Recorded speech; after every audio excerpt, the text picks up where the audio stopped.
Welcome, and thank you for standing by. All participants will be able to listen only until the question and answer portion of today's conference. To ask a question at that time, please press star one. Today's conference is being recorded. If you have any objections, please disconnect at this time. I would now like to turn your conference over to Ms. Carla West. Ms., you may begin. Thank you, and good afternoon, everyone, and welcome to today's webinar. My name is Carla West, and I'm the 4D Director for the state of North Carolina. I serve as the co-chair, along with Robin Arnell, the 4D Director for the state of Vermont, of the National Council of Child Support Directors System Modernization and Data Sharing Committee. Our group has been working closely with the Federal Office of Child Support Enforcement in the final review of the new Streamlined Feasibility Study, now known as the Business Case Analysis. Today's webinar has been scheduled to help us all understand the new process and is restricted to 4D directors and their relevant state staff. We are requesting that if you are a contractor or employed by someone other than the state, that you please take this opportunity to disconnect from the meeting.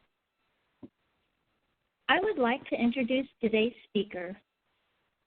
Raghavan has been working with OCSE as the director in the Division of State and Tribal Systems since 2016. His division is instrumental in conducting feasibility studies, certifications of state systems, IB&D, and approvals of advanced planning documents. Each state and territory has a federal analyst who is assigned to work with them in the above areas. Raghavan and his team have been collaborating on a feasibility study with the NCCSD Systems Committee for more than a year, providing continuous updates to the committee on a monthly basis. They've also allowed us to provide feedback along the way, and we're very excited to be able to hear and share with you all more about the Streamlined Feasibility Study process from OCSE. Raghavan, I'll turn it over to you. Thank you, Carla, and good afternoon, everyone. As Carla had mentioned, this webinar is open only for the state government employees in the areas of child support. And if you're a contractor, please disconnect. And, as I said, this is only for the state government employees. So again, welcome to the Streamlined Feasibility Study. We are happy to provide an update on the feasibility study process that we have been working with the NCCSD Systems Committee Group.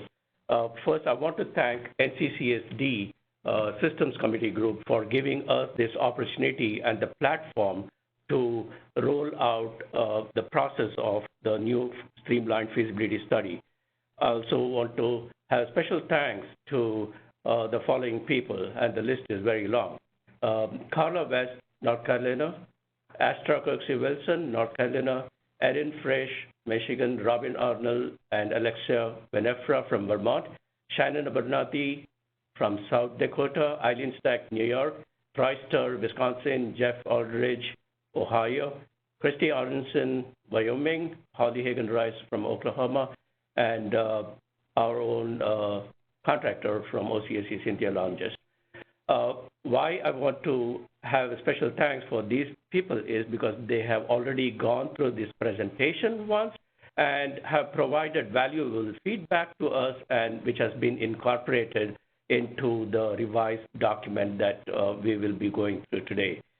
I also want to take this opportunity to thank my DSTS team, who has been instrumental in providing feedback, and also want to thank in advance for the evaluation that they will be doing when we get the first Streamlined Feasibility, also known as BCA. Also want to take this opportunity to thank other people that have been directly or indirectly involved in this rollout, and especially from the Division of Policy and Training, Yvette Reddick, the OCSE leadership team, Commissioner Scott Leakin, Deputy Commissioner Linda Boyer, and the other staff of OCSE.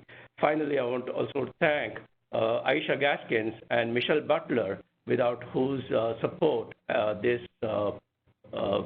webinar would not have been possible. So as far as the feasibility study is concerned, the team that has been working on, they have put in a lot of effort and they're diligently working, for the past 18 months on the feasibility study process. If you may recall, the feasibility study process was last rewritten in July of 1993. It has been 27 years since this process was ever looked into. So I will go ahead with introducing the team that has done the phenomenal job of rewriting the feasibility study process. First, Tevlin Thompson.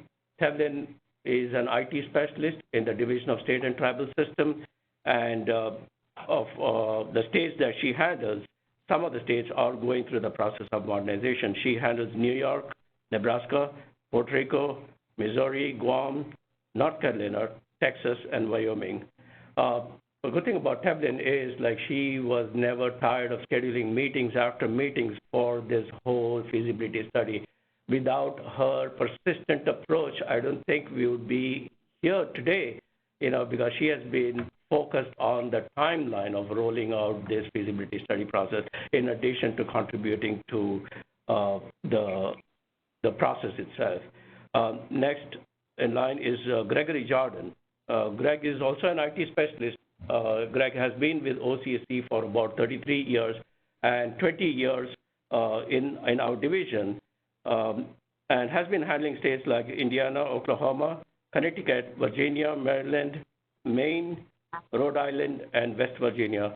And some of the states are going through the modernization, so it makes sense to have people, the federal analysts, whose states are in the process of modernization on this,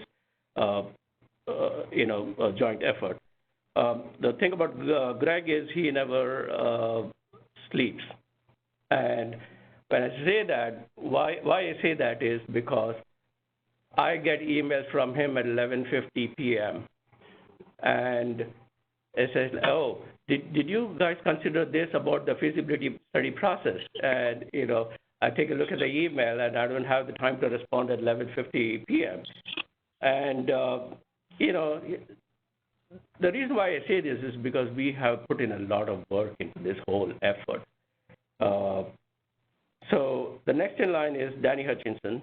I call him as Captain Danny, not because he served in the Air Force for a long time. I want to thank him for his service too, but mainly he's been the main architect on the feasibility study. We have changed this document countless number of times. The last time I asked Danny, we were at probably 300 plus revisions that has gone through this whole document. So Danny's states include Indiana, Connecticut, Arizona, Kansas, New Mexico, Utah, New York, Illinois, and Minnesota.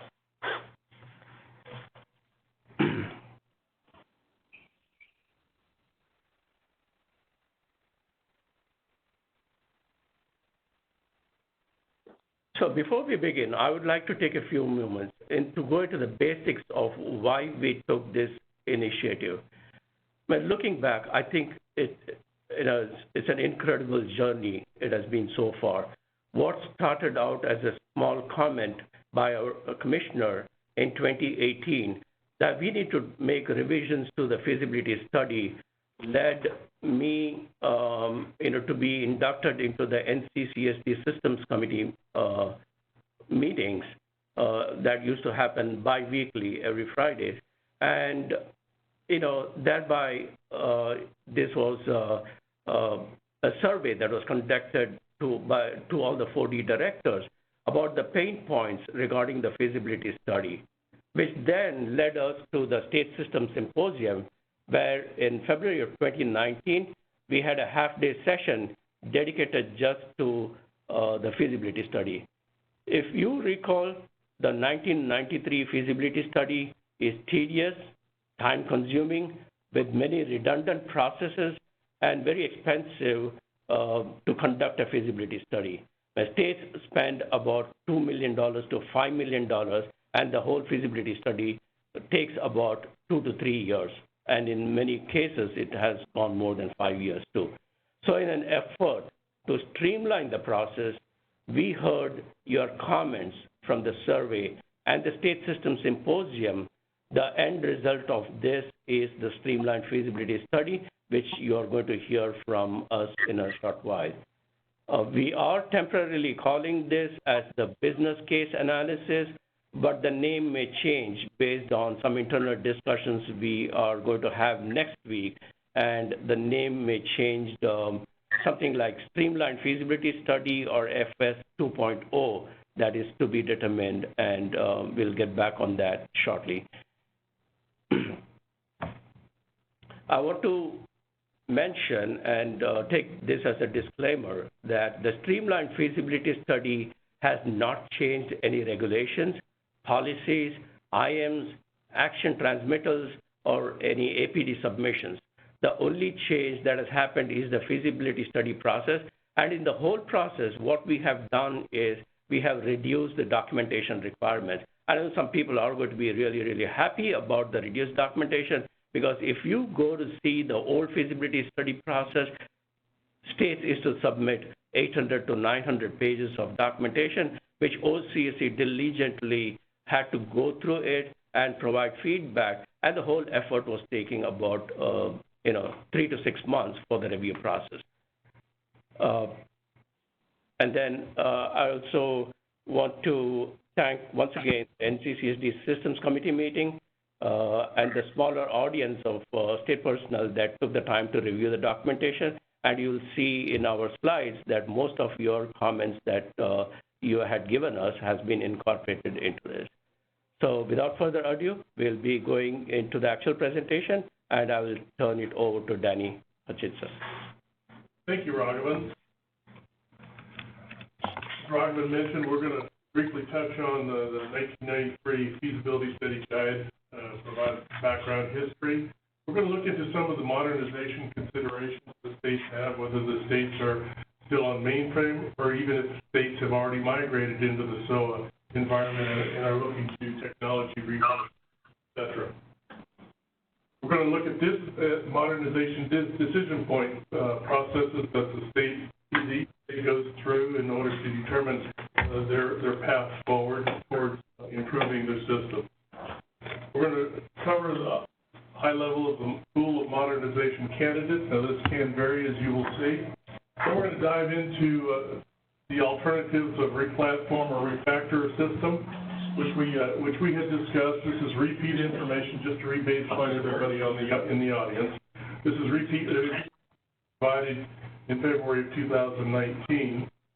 We're also going to talk about the enhanced existing system previously that had been within the pool of alternatives for modernization requiring with this generation of documentation. Existing system may or may not require recertification. In fact, we're looking at doing it the possibility or the approach to not require a VCA or feasibility study in order to enhance an existing system. And of course, this includes incremental modernization. We're going to do a deep dive into the full replacement transfer and break that down into a 10-step process and walk through each of those 10 steps in the tutorial type fashion. And then we're going to follow it up with what are the review considerations for both the state and OCSE. At the end, Raghavan will summarize our overall presentation, and then we'll open the floor to discussion. As Raghavan noted, we may take a break, and he'll determine that in real time as we go along. Feasibility study.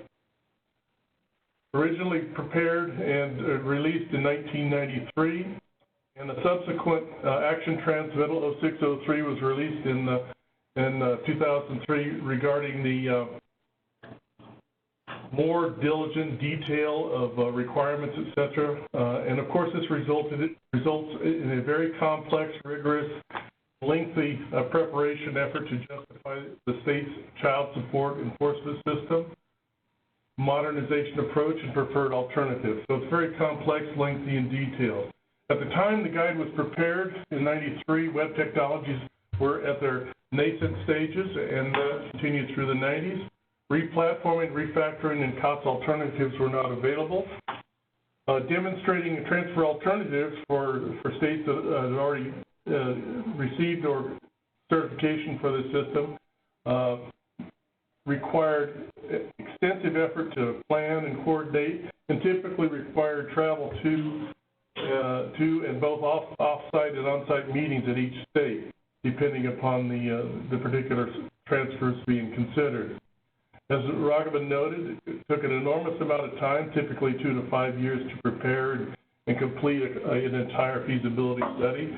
Cost $2 to $5 million, necessitated contractor support in order to prepare the 400 plus pages of documentation. Plus, we've typically seen anywhere from 20 to 30 attachments and appendices. The initiative that we're going over today was kicked off again in February of 2019 and documented in DCL 1905 last July of 2019. And as Raghavan said, the overall approach is to provide a more streamlined feasibility study approach without changing existing policies and regulations. The result of our analysis that Tavlin and Greg and I have put together is a overall BCA guide, a template for which states use to populate as desired, and of course a cost analysis spreadsheet template. Please note that the 1993 guide will be retired for purposes of child support enforcement system modernization at the end of September of next year. What are the modernization considerations? Certainly end of life of the current system. Of course, there's a few states that are on mainframes and using COBOL or natural language or something similar. There's also the sense of urgency to upgrade or modernize. Certainly one of the issues states are facing right now is the subject matter experts who are using or programming in mainframes and COBOL are reaching their end of careers and looking to retire. And of course, these skills are not being taught in college anymore. I won't go through the entire list of options here or needs to. This list is by no means comprehensive. It's very finite. In fact, one state had 300 reasons why they needed to modernize in one feasibility study that we have reviewed. So, but among those things are, as we said, are security, staff experience. Certainly, one thing that I'm sure are bugging states today is the devolutionary training requirements. So kids who are trained on PDAs and laptops today are having to be trained how to enter data in green screens that were developed in the 60s and 70s. So, it's hard to get legacy training conducted. What are the decision points? This is a high-level diagram that basically starts with cost as a driving factor. In this diagram, we're using $50 million as a transition point. That's just a rule of thumb at this moment. Could change, depends, and it could vary by each state. If we, for states that are looking at having less than $50 million worth to invest in their modernization, the two primary alternative choices are to refactor or replatform their system or to enhance their existing system. Following this path is no different than we do today with APDs and et cetera that are submitted to OCSE for review. It's included, these two steps are included as development costs for FFP, federal funding participation, and of course, no different than what you're doing today annually. Goes through the review process as needed. You submit RFPs and contracts to OCSE for review and approval, and of course, you're done and you move on with the modernization that way. The bulk of today's discussion is going to go to the right of the $50 million diamond there, and it's to do a full replacement or transfer, et cetera, where the state conducts a feasibility study or business case analysis, or as Raghavan said, these names may change. Submit those to OCSE for review and consideration and ultimately approval. Very similar to how OCSE reviewed feasibility studies in the past. We'll still document it, and I'll go through further detail as we get into the briefing. But the primary difference between a feasibility study and a business case analysis at this point is OCSE's role is in the sense that for a feasibility study, we will do and have been doing a comprehensive independent verification and validation review, on-site meetings at the state's site, which typically take 2 to 3 days, and we generate what we call an IV&V report, which takes a couple months to prepare, and we deliver an IV&V report to the state for review and consideration and to resolve the finding. For the BCA, this whole process gets concatenated down to a review process that's virtually identical to how we review APD today. The federal analyst will look at each BCA and identify questions and comments, etc., capture those, and fire those back off to the state through email. So there's no report. We're not generating a report with a BCA. It's a much more informal process and doesn't require as much time to generate as well as for the state to respond. So just like APDs, we send those off. The state revisits those, resolves issues or findings, discusses them with OCSE, and once both parties are on the same page, then OCSE provides approval via response letter. One note in this response letter, unlike the previous feasibility study IV&V report that OCSE generated, the only place you'll find the IV&V frequency for the development phase will be in the response letter.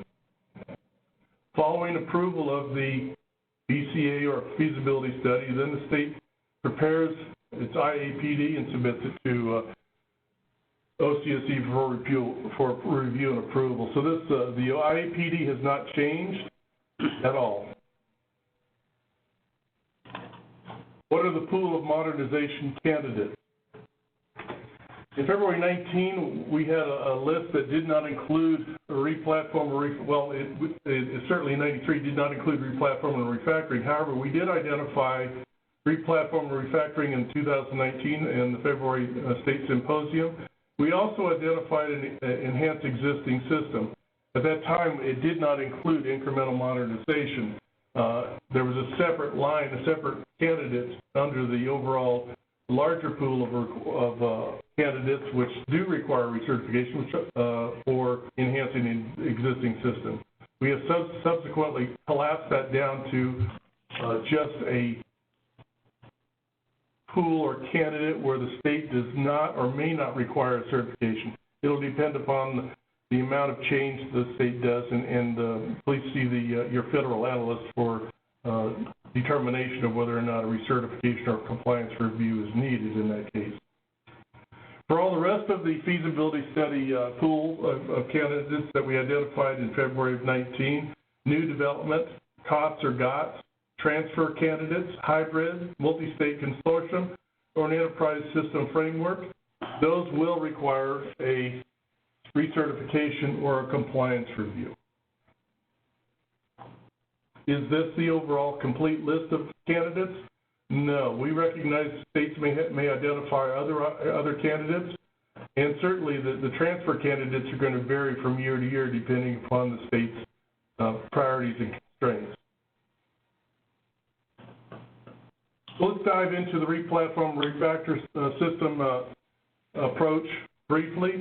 This information on this slide was from the February 2019 symposium. So there's two types of replatforming. One could either move to, these are the definitions we're currently using, move to a different platform like moving from mainframe to a web server, or change the operating system, such as moving from Win Server to Linux OS.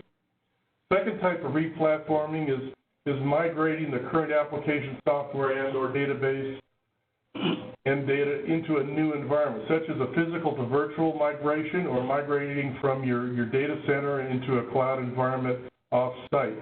The advantages are certainly reduces complexity, improves security, improves maintainability, and certainly improves the flexibility to embrace current technological capabilities and features. Refactoring. Again, there's two types of refactoring. The first type is restructuring the existing computer code while staying on the same platform. Type 1 is typically done as a routine O&M function by all programming teams to keep their code clean, readable, well commented, easy to manage, and et cetera. Type 2 is for refactoring is if you're, for example, on a mainframe at this point and you want to move into the web environment, you might use a code translator or a conversion tool to change the software language, for example, from COBOL to Java, without changing its overall behavior. So you don't lose a certified system. You haven't changed any of the functionality. You've just changed the underlying software. So what are the advantages? It improves readability, reduces complexity, improves source code maintainability, which thereby helps in reducing your overall O&M budget for labor and maintenance, et cetera, and improves extensibility. So for refactoring and replatforming, a BCA or feasibility is not required. However, for development project tasks and activities, those need to be identified as a development cost item in an AAPDU. That is, OCSE will no longer accept an OAPD for replatforming and refactoring. So, in other words, the funding and costs and projects need to be outside of an O&M cost line. They need to be in a development line. Enhance existing systems. Again, there's two types.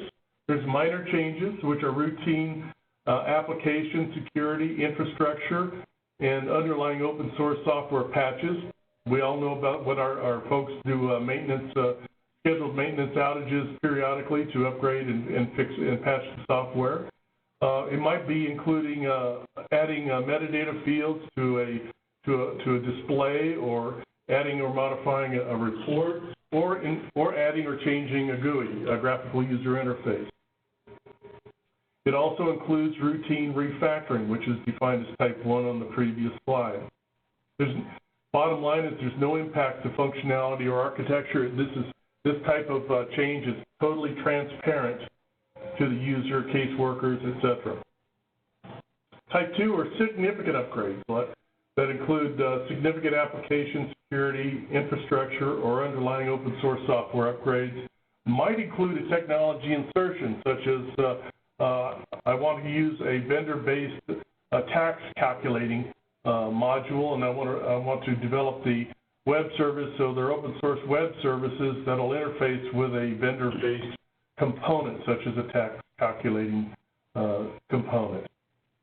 It also includes incremental modernization, and the term and use of the term incremental modernization varies as a definition from state to state. But bottom line, it includes various types of upgrades and change of one function. But the bottom line is to change only one function at a time, much like any experiment. Change one thing, so change one variable. So when you rerun all your use cases and user acceptance test cases, you only have to chase down one section or one component instead of multiple to debug, etc. Again, the BCA and feasibility study is not required for minor modifications. Those may be included in an OAPD, OAPDU, or an AAPDU. However, for significant upgrades or modifications, those need to be identified as a development task, project, or activity in an AAPDU. Let's do a deep dive into modernization through a full replacement or transfer, et cetera. As Raghavan said, we're defining a BCA as a streamlined feasibility study at this time. The title and naming convention may change before the final publication. So basically, OCSE's BSA guidance recognizes analysis work that states are already performing and simplifies the overall BCA documentation to be submitted to OCSE. Differences from the traditional 1993 feasibility study are as follows. The level of effort for the requirements analysis, AOA, which is the analysis of alternatives, CBA, cost-benefit analysis, and risk assessment are considerably less. The level of detail and complexity required to prepare the BCA document and supporting artifacts is much less and much less cumbersome. In addition, the BCA schedule or timeline for which you have to do costing and scheduling, et cetera, is also less than the traditional 15 to 20 years life cycle. It's reduced down to X being the total time for planning phase, Y, the total time needed for the development phase, plus the first 3 years of the O&M phase. And the reason why we're asking for the first 3 years of the O&M phase is just so we can see what the general trend is. So for the O&M phase, in this case, if we used an example of, say, the planning phase is 2 years, the development phase is 4 years, plus 3 years, that's 9 years. So that's considerably less than trying to cost out life cycle analysis all the way out to 15 to 20 years. But here's the big impact. As states who've already done a feasibility study and gone through the rigors of a review and approval, you'll certainly appreciate that the BCA eliminates in its entirety function point analysis and scoring weighting analysis. It eliminates cost modeling, so you don't have to worry about Monte Carlo, et cetera. It eliminates the break-even point or the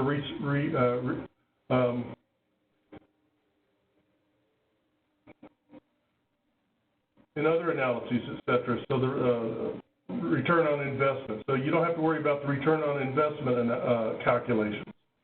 It eliminates the need for states to travel to other states to evaluate candidate transfer systems.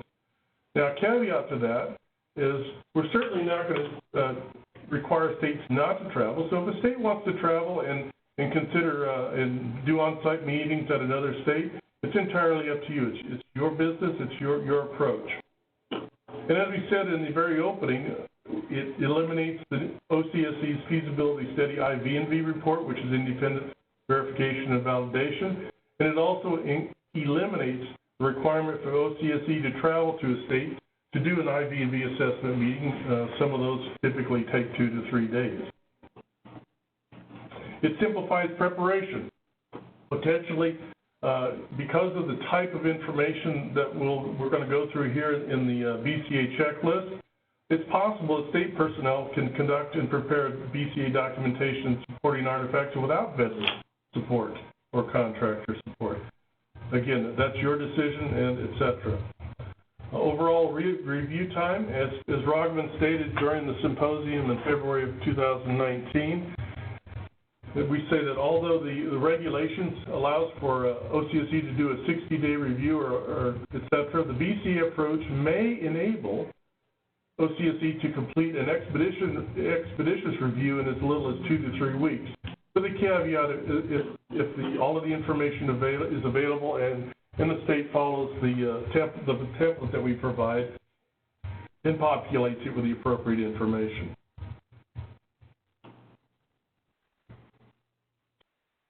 Planning phase. 4 major activities in the planning phase. We're looking at some that are right now that are in each of these various activities. So certainly they're broken down by preliminary activities, BCA activities, IAPD activities, and procurement activities. This notional schedule is provided as just an approach. Each state is going to use its own different planning phase schedule. There is no change in the sequence of events relative to requirements in this. So if a state wants a vendor support during preliminary activities, they would prepare and submit a PAPD. And of course, PAPDs, as stated in 95.610A, are optional. The BCA activities here replaces the feasibility study. So what we're showing here is an example of a BCA that takes approximately 9 months to prepare and get approved. Historically, that might take 2 to 5 years. So that step is considerably reduced in calendar time as well. Time required for IAPD activities and procurement activities is standard normal, no change from what states experience previously in today and yesterday. Let's decompose each of those activities a little bit more. So what are the entrance criteria for preliminary activities? Basically, state's decision to explore child support enforcement system. We use the term CSES throughout the presentation as the child support system. To explore child support system modernization, state conducts initial meetings and brainstorming sessions. Optionally, if desired, prepares a PAPD if you seek FFP funding to help prepare the subsequent BCA, etc. And as appropriate, if the PAPD is submitted, again, allow 60 days in your overall modernization calendar for 60 days of review by OCSE. As appropriate, if a vendor is requested, submit the draft RFP and then subsequently the contract after source selection to OCSE for review and approval. And again, allow 60 days in your calendar for each of those reviews. After awarding the final contract, the preliminary activities are essentially complete at this point. So exit criteria, state has decided to conduct child support modernization research, and it may or may not include a PAPD. So the BCA, what are the entrance criteria?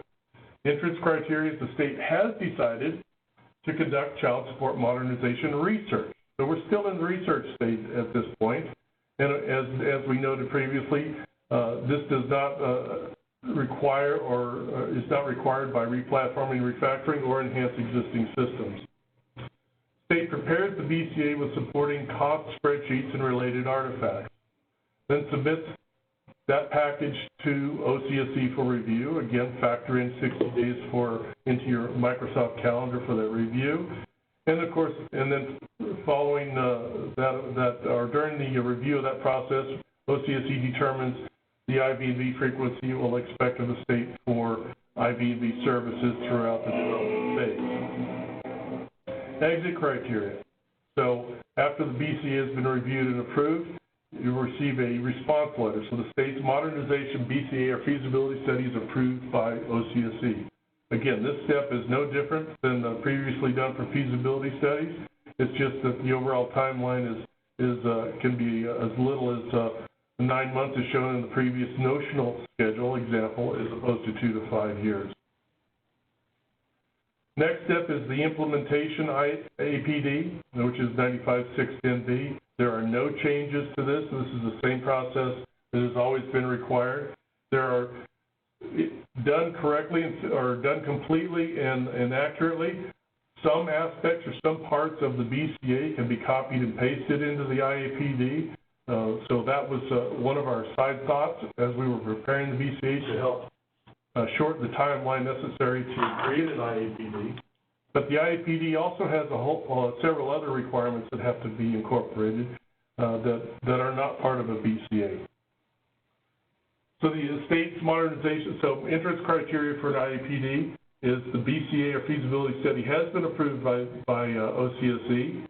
It includes results of activities from a PAPD, if there are any, and it also includes a summary of information from either the BCA or feasibility study, and that is stated explicitly in 95610B. Again, submit the IAPD to OCSE for review, factor in 60 days into your calendar for that review process. And after the IAPD is approved with a response letter, this is the key step to the entire modernization timeline from a planning phase. At this point, when the IAPD is approved, OCSE has approved the entire modernization project. So it is now a project, and OCSE will begin to entertain RFP, requests for proposals under procurement activities, requests for proposals, requests for services, requests for quotes, task orders, purchase orders, or whatever other terminology the state's procurement office uses. We'll review each of those RFPs generically with the SOWs, again, 60 days for the review. After approval of the draft documentation, state releases the final RFP to the vendor community for consideration. And And these might be design, development, and implementation contracts or RFPs, system implementation or system integration contracts or RFPs, quality assurance RFPs, training, operation and maintenance, and IV&V. State receives proposals and conducts source selection following down selecting in the source selection process. The state prepares and submits the draft contract or purchase order to OCSE for review again 60 days.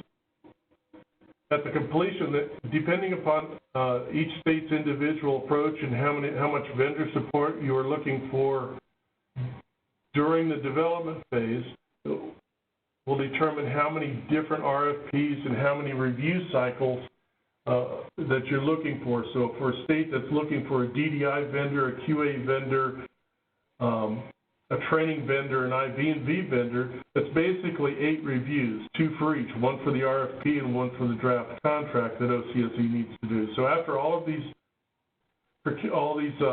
contracts have been approved and awarded, then the exit criteria is that the state is now ready to begin the development phase. So one issue that the state certainly would consider is you certainly don't want to wait until after development phase is started before awarding an IV&V contract. And there are other different types of examples as well. Let's walk through the overall preparation process. Basically, we've defined it as 10 steps, and each of these steps is described in the BCA guide and template spreadsheet as a sequence of topics where the outputs from one topic sequentially feeds the next topic until the last topic yields the BCA underlying objective, which is the state's preferred modernization alternative. You'll notice we have colors in here in each of these blocks. So mapping this 10-step process back to the early 90s or 80s, etc., each state did not have an automated or computerized child support system, had to invent or create all of this information from scratch. The bonus today is every state and territory now has a child support system, so those blocks that are identified in blue, states already have much, if not all of that information, and it's just a matter of populating the appropriate section within the BCA. So this also, so we're looking not at necessarily for states to create new information, just to beef up and or update current information. The analysis of alternatives is the hardest part of the entire BCA, and we'll go over that a little bit when we get to section 7.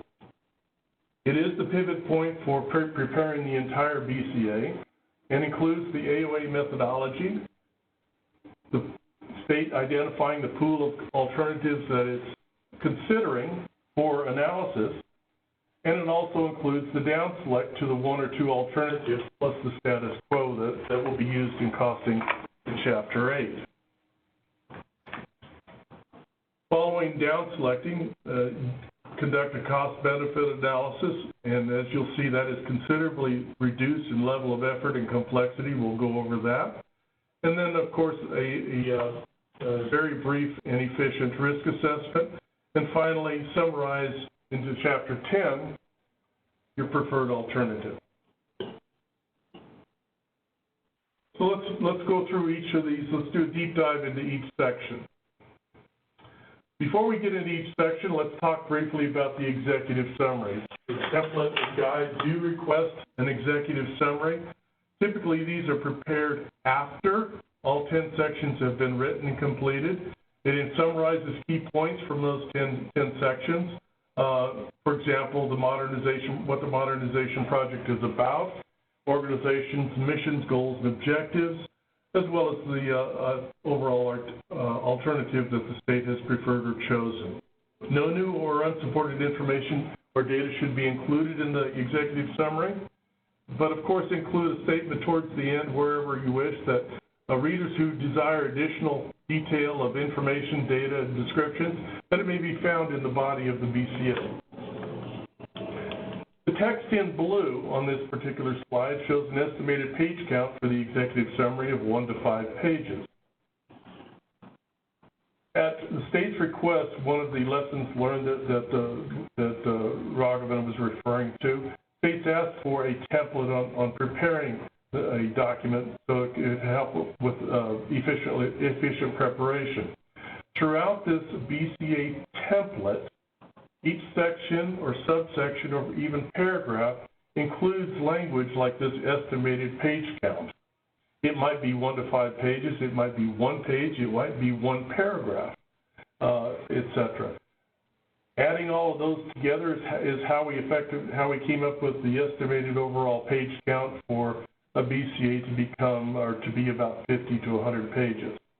So it's possible that these documents could be over 50 pages. Chapter 1. State's 4D mission statement. This certainly is well documented. It's probably already on the state's website, so it's a copy and paste. Background information, provide a little bit of history on the child support system that you fielded, including the certification dates for the FSA 1988 per aura, as well as the most recent certification date if it happens to be different from those. At a high level, describe your overall modernization methodology, probably about 1 paragraph, maybe 2. Purpose, what is the purpose of this document? Certainly the purpose of this document is to capture all the pertinent information so you can get this BCA approved, so you can move forward with preparing your IAPD, et cetera, to get the project approval. The scope of this document, identify any constraints or assumptions, et cetera, that show the overall limitations or bounds of your particular BCA. The intended audience. Typically, this audience will be those who are either in the reviewers or the approvers. We've shown a couple examples here. Yours may be different. Will probably be different, except for the state 4D director. So who's going to review and approve? Who are you expecting to review and accept and provide feedback to this document? The bottom paragraph is self-explanatory, just list authors and contributors to the BCA documentation. Chapter 2, we're jumping right into the project name. So what is the project? So some states are considering changing their child support acronym, or using a different name totally than child support modernization. Just put the project name in there. What's the submission date? What's the desired start date for the development phase? So this is after all of the planning activities have been completed to include awarding of contracts. Who's this requested by? Each state has a different person they're reporting to. Who's the business owner? And then their respective contact information.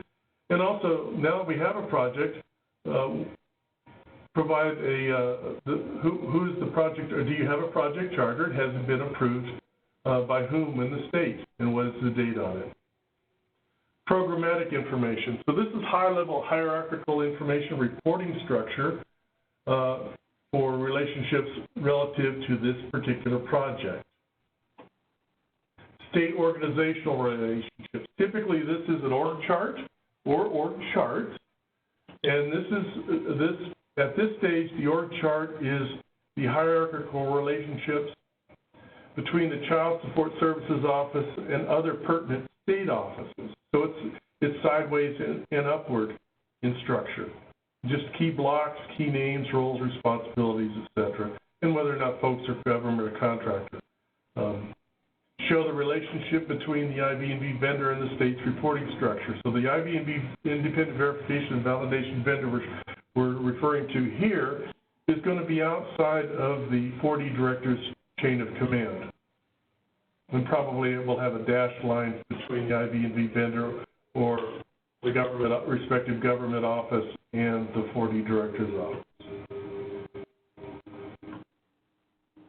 Continuing with Chapter 2, define your modernization timeline. Below is a notional schedule that we alluded to in terms of 2 years of planning, 4 years of development, and the first 3 years of the O&M for the modernized solution.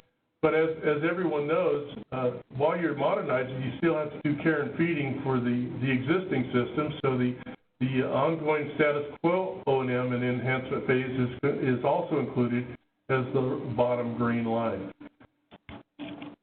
The importance of tracking the O&M for the status quo system will become more clear later on in Chapter 8. Define the state's business case analysis methodology. This is just the high-level drivers, a very high level. This is not such to the same level of detail as the analysis of alternatives methodology you will define in Chapter 7. It's just high-level drivers. For example, the state, you want to use latest technologies. You want to use the same technologies that are being used at the enterprise system, etc. There's any number of variations, but this is just a high level. What is the state using as its high-level methodology and drivers? Throughout the remainder of the DCA preparation process, if your workflow is different from the 10 steps that we define in this template and the guide, we ask that you identify and define your 10 steps. Otherwise, you're certainly welcome to use the 10 steps that are already defined in the guide. Chapter 3. What is your current status of your current child support system? What is the project's organization? Now, this project organization is more or less at the 4D director, lateral and downward. So this includes not only the current organizational structure for the legacy system or the status quo system, you also may have to have a second chart that talks about what are the expected anticipated relationships between the 4D director's office and the various vendors, such as design, development, implementation, system integrator, quality assurance, program management office, which is a vendor the state may have procured during the planning phase and during PAPD preparation, operations and maintenance, training, if there is a separate training contract, as well as the independent verification and validation, which is a parallel track in the organizational structure. So highlight the main blocks. We're not at this point, there's no way a state can know names and stuff, but you're certainly going to know what functions or what contracts you're going towards. And project manager, what are some of the key skill sets you're looking for, such as a technical architect, project manager, etc. Again, not very detailed, but high level topics. Provide a copy of your as-is system architecture. Typically, you're going to find this either in the design document or the system security plan, and of course, for a system security plan to continue to be maintained accurate, those are typically reviewed and updated annually. So the state's system can retain its authority to operate, or ATO. That's a standard security function. As is data and information. Include a table that talks about the metrics that you're already capturing. Again, no new information. This is information that you as the 4D director are already using to track your current system's mission. We've identified 3 topics here. Your list of metric categories may be 10, 15, maybe 30 different top categories. Again, we're not going to evaluate the quality or accuracy of the numbers provided. We just want to know what the metrics are that you're tracking and which ones are important to you. These will become important later as you do your benefits analysis and your risk assessment. As is requirements. This particular step tends to be a point of challenge sometimes because for existing or status quo systems, some of the documentation may not be current or maintained. Some of it may be 5 years old. We're simply asking you to identify your known documentation, and these are specific examples: the functional requirements documentation, system requirements specification, system design document or the general systems design document, use case document, the interface control document, system security plan, system administration guide, and the database administration guide, and just put that information in a table with the latest version number and the date that it was last updated or reviewed. As we noted in February of 2019, the accuracy and completeness of existing documentation does, in our experience, impact the overall efficiency of any modernization effort. Chapter 4, Statement of Need. As we assume, and as we've seen in experience, each state has customers who say it sure would be nice if the system did this, that, or the other. So we anticipate or expect that states are already tracking new requirements and capturing them in documentation, as well as the requirements that already exist. Requirements that can't be satisfied, or the wish list that can't be satisfied, or utility of the existing system includes status quo problems, challenges, deficiencies, limitations, and issues. There may be technical and issue problems, such as that we're asking that you identify and concisely define and describe. Categorize these as tangible or quantitative, as in measurable in numbers, whether it's cost or other number, or intangible qualitative with corresponding measures with which to determine success or failure of each issue to be addressed in a modernized solution. Prioritize this list relative to the state's 40 mission, stakeholders, and modernization timeline. As we've seen in feasibility studies, the first two dashes here tend to be very lengthy. For example, one state has, as I noted, 300 pain points or 300 problem statements. In feasibility studies, each one of those problems would typically be written in as an entire paragraph. For the BCA, we are not looking for a paragraph or a lengthy prose description, just simply a bulletized list or a table listing all of those various pain points. Just capture them. You're just capturing your known information. Constraints and assumptions, in a similar manner, just capture those. We've provided 3 examples for each of those here below. There are certainly many different ones and many others. Chapter 5. Now that you've captured your known problems and statement of need and constraints and assumptions, what would you like to see in your new system? How would you like to see it act? How would you like to see it perform? What improvements or changes or results that you're looking for in the new system? Again, list those. Not a prose paragraph for each topic. Just list them very succinctly. One sentence is sufficient. System objectives. Now that you have the statement of need, problem statements, and you've identified desired benefits, what are your overall system objectives?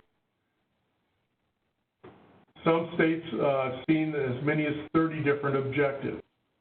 It's possible. Again, just list them out in bullet form. What are your overall objectives? Now, it's possible that system objectives might be something seemingly off the wall, such as one of our objectives is to sync up and utilize the same exact technologies as being used as at the enterprise level. That's perfectly acceptable. But is one of the benefits one of the problems might be that you state back in your problem statement of need is the child support system is using a different technology than is being used at the enterprise level. So what we're trying to say here is your system objectives should be traceable back to either your benefits or your problem statement of need. Clearly define each system objective as quantitative or qualitative measures with which to determine failure or success. Below is a list of definitions for each of those for tangible, intangible, quantitative, and qualitative for reference. This table is also in the BCA guide. Chapter 6, requirements analysis. In the old feasibility study, this was where states would perform a function point analysis, scoring weighting analysis. If you're doing transfers, you'd get information, similar metrics from other states in order to do all the scoring, weighting, and stuff. Very complex, lengthy, tedious, and certainly a challenge to get everybody available at the right time, given they're still doing full-time jobs in other places. This as-is report references back to the requirements documentation for your as-is system that we showed on a previous slide. Just capture what your current business processes are. Again, since each state already has a child support system, this is all known information. All you're doing is documenting it. How do we get to the 2B report? The 2B is what do you want the new system to do? How do you want it to act? How do you want it to perform? And how do you want it to help improve your overall user experience? This is going to be captured typically, as we talked earlier about, in requirements that are partially met or unmet, as well as improving on existing requirements. Gap analysis. Just capture the difference between these two reports. We also ask that you include a notional 2B system architecture. This is important because it will be used in your RFPs that you'll be releasing at or during IAPD review and during the RFP proposal preparation. The 2B system architecture is assumed to be notional at this point, because certainly after the DDI vendor is awarded a contract, they'll review and even during the proposal stage, may propose an entirely different architecture. Bottom line is that this is a starting point as opposed to a blank sheet of paper for the architecture. High-level business impact. Identify the key business functions and processes that may be impacted and how the project can be successfully implemented. Resulting artifacts from the requirements analysis, as defined required in 95610A, is the functional requirements document, the technical requirements document, and the general systems design document, all three of which will accompany the BCA as a deliverable to OCSE for review. So you're asking why should we have to deliver these documents? This level of detail is already required in a feasibility study. So we referred to the function point analysis, et cetera, previously. Those were line-by-line requirement statements that were evaluated and scored. The difference is we're not asking for those to be evaluated or scored, just documented. Chapter 7, analysis of alternatives. This, as we noted in the 10-step BCA preparation diagram, this is the pivot point and probably the hardest part conceptually for the entire BCA preparation process. As you recall from the feasibility study, the overall AOA methodology had to be was several pages, could be several pages long, included a lot of detail, talked about exactly how you measure things, scored things, evaluated things. Could take up 30 pages in some instances. This AOA methodology, it's hard because it's simpler. You're going to choose the key system objectives, desired benefits, or statement of need issues that you want to focus on, and then define and describe a tailored, lightweight, or you can make this as complex as detailed as you desire, define your methodology. It's possible that this methodology may be perceived as subjective, depending upon which pieces, which system objectives, desired benefits, or issues you wish to address. Normally in the feasibility study, you had to address all of them. We're not looking for all of those to be addressed. However, we are looking for a well-defined and described methodology that meet the following criteria. That it must build upon and be traceable to selected information documented in previous sections, including the statement of need and problem statement, desired benefits and system objectives, and or requirements analysis. It must be applied across the entire pool of candidates. It must be reasonable, accurate, measurable, consistent, and repeatable. These 5 terms are identical to those used in the feasibility study guide. However, since there's a lot less to evaluate in the BCA, there's less number of things to look at. However, the bottom line is we still need to be able to follow your processes. We're reviewing your documentation and achieve the same answer. Following definition of your methodology, perform a down select, choosing 2 or more viable alternatives. So the traditional feasibility study usually resulted in 2 to 3 alternatives separate from the status quo. We're asking that you include the status quo as one of your alternatives. So if you only have 2, so you have status quo, and you only have 1 choice, that's acceptable. If you have 2 choices in addition to the status quo, that's acceptable as well. Then proceed with the cost-benefit analysis. Caveat. In the IAPD 95610B3, says if a transfer system is not considered, define or describe why. An example might be you determine that there are 5 state transfer systems that overall meet your criteria, such as certified within the last 5 years, perform the same admin functionality and approach service-oriented architecture that you're used to using, etc. But your discriminating criteria might be, I need for them to use certain types of technologies. And all of them may be disqualified because they don't use the technologies that you're looking for. That is a sufficient enough explanation. We're not looking for pages of description as why a transfer failed to be considered as one of your alternatives. Just a very simple, clean, traceable reason why it didn't work. And traceable back to the AOA methodology and your desired your system objectives and desired benefits. Chapter 8 or 7 continues. The analysis of alternatives is evolving consistently because of the increasing number of transfer candidates with recently certified systems, 2, of course, in the most recent year, last year.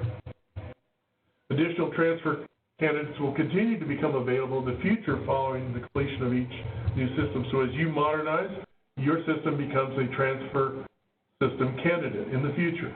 In addition, there's a lot of new COTS products that are becoming, and modern technologies that are becoming available, and those certainly we expect to continually be fielded and released. And there's a number of COTS systems, I won't go through those at this point, that are currently being used by states. The pool of alternative candidates or modernization candidates that we identified previously include new development, COTS, transfer, hybrid, multi-state consortium, or enterprise system framework. No change here, but this is not the limiting test, limiting pool. So if one of your system objectives is to consider transfer systems from states that have been certified in the last 2 years, the number of transfer candidates gets added to this pool, as well as other candidates that are certainly not on this list, and each state is going to have a different set. So the key is capture your entire pool of candidates and apply the analysis of alternatives methodology that you've tailored across the entire pool to down select. Chapter 8, cost-benefit analysis. Okay, so by the time we get to this point, it becomes fun. And you say, how can doing dollars and cents be fun? Well, we took out all of the cost modeling and all of the function point analysis and return on investment, and break-even return on investment, and break-even analysis, etc. All we're asking for in a BCA is exactly the same type of information you already provide in an APD. The cost analysis spreadsheet template is designed to enable you to populate the exact same fields you use for your tables, your funding tables, funding request tables, and line items in your APD, and you add the information by quarter. All of that information gets summed up and rolled up into a table that we're going to show here next. And all you're putting into the BCA is a summary or a wrap-up or summary table for the funding costs. So for the planning phase, in this case, there's 2 years, so there'll be 8 quarters worth of information that are rolled up into the 2 years. Development phase here in this example, now your development phase might be 2 years, might be 3 years. We hope it's not more than 5 years. And of course, the similar costs for the O&M. Again, we're tracking the status quo systems O&M, and those will be costed as well.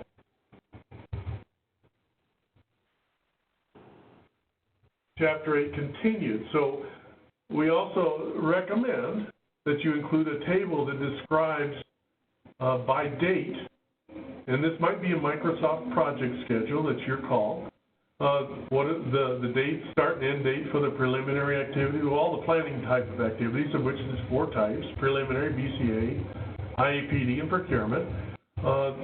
The alternative system number 1, DDI phase, which should be identical to alternative number 2. We hope that they're identical, but if they're different, provide a separate schedule. And of course, the first 3 years of the modernized systems O&M. In parallel, track the ongoing support for the status quo system as well as its transition date or retirement date. Cost analysis. This is a roll-up table, very similar to what you've already seen in other IAPDs and APDs. This is the life cycle cost. So the top 4 or 5 rows is the annual modernization cost. The first 2 years are primarily planning. On the bottom row, I know it's in small text and you need a magnifying glass to read it. I apologize for that. You'll see 4 years for development. It's identified here as DDI. That's going to be updated to be development. And of course, all the modernization costs for the 2 planning years plus 4 development years are summarized by year. They're subtotaled by year. In parallel, below that, in the next section is the O&M cost, operations and maintenance costs. First 6 years are for the status quo system, because you got to keep that alive while you're doing your modernization. But it stops being funded beginning on year 7, during which the new modernized systems O&M costs take over. Again, those are subtotaled for each. At the very bottom row is a subtotal for each fiscal year. Why is this important? Because the modernization costs are going to show up in the APD, annual AAPDU, as development costs, both planning and development, and the O&M costs are going to show up as O&M in the O&M costs in the AAPDU. So this includes not just the modernization costs, but the total costs needed for child support, particularly through the first 6 years. In this case, you'll be maintaining 2 programs or developing one and maintaining another simultaneously. So this captures the total cost by year, which is the number we anticipate will be in the AAPDU. As I just mentioned above, summarize all your recurring and non-recurring costs for the down-selected alternative or alternatives. So there'll be a separate table here for each alternative chosen, et cetera. And of course, the total summary for the modernization cost. The key is, as we said, include or concatenate or collapse both planning and development costs into the development FFP cost request, federal funding participation cost line item in your request. And of course, the O&M is self-explanatory, so this includes either the legacy systems or the new systems O&M costs. To simplify preparing and populating the spreadsheet, we've added Appendix F that walks you through the basic steps to populate and etc. on the costing spreadsheet. Again, we want to emphasize that this process has been simplified to be virtually identical to what you're already doing. And of course, the quarterly breakdown is done because that's how you also submit information to get reimbursements through OCSE 396. What are some of the categories? These categories are taken directly out of APDs, whether it's for development or planning or O&M, etc. There is nothing sacrosanct about any of these topics. You control these topics, and Appendix F will show you how to put your unique list in to the costing spreadsheet template. One caveat of what we'd like to note is the way the template is set up, it only summarizes every row, so it does not have an interim subtotal capability. So as you see here, there are several categories that are indented. In order for your numbers to work out correctly and properly, just include costing numbers for the most far to the right indented topic under each category. So in this case, if we're looking at the state government staff and direct personnel task, all of those numbers would be empty on all the rows for the quarter, but you'd include numbers for the consultants fee support, the PMO services and management support, and other miscellaneous support. And so you'd only put numbers in for those three rows. You'd, of course, put information in for travel, training, supplies, etc. Chapter 8, benefits analysis. This can be as easy or as complex as you like. We've seen some feasibility studies where there's all kinds of lots of KPIs, key performance indicators added, and much level of detail, pros descriptions, and what have you. We suggest a table format, but if a table format doesn't work for you, however you wish to present it, then just capture the key quantitative and qualitative benefits in separate tables relative to each alternative. So if you have two alternatives in addition to the status quo, you'll have two sets of these tables. These benefits should be traceable back to your desired benefits in the previous section. Simply identify the impact and describe it. We've shown an example here of 3. There may be 10 or 15. It's entirely up to you how many benefits to include. However, we hope that you have at least 3. You may present benefits that address significant or key objectives, again, with each traceable, back to one or more desired benefit. Identify business and operational benefits and impacts that may arise from each alternative. Include, of course, benefits that have the greatest life cycle cost benefit. Chapter 9. Again, very simple and straightforward. This is the project manager's basic chapter.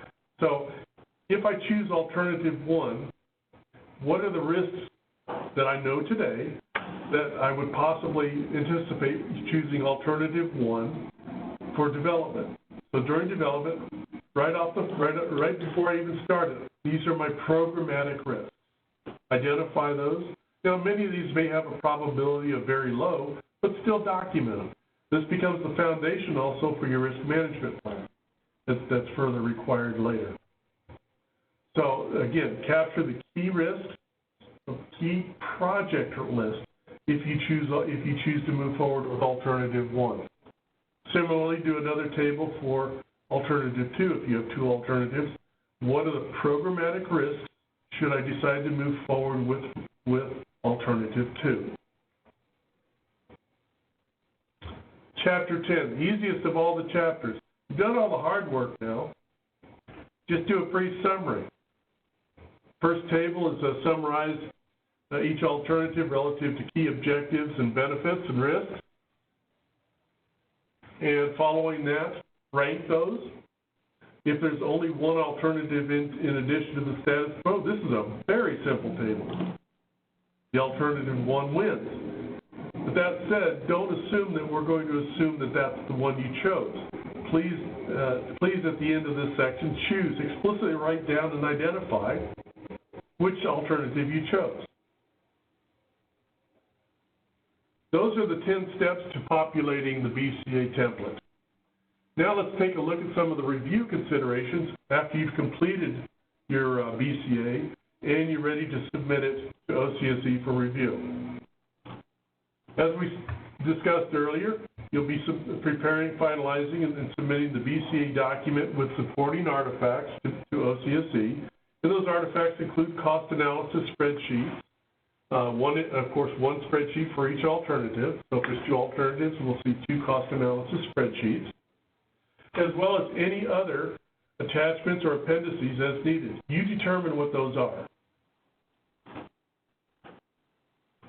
Also, send forward a copy of the state's project charter for this modernization effort that is signed by a state approver. In addition, as we talked about, submit the functional requirements document, technical requirements document, and general systems design document. That's your entire package.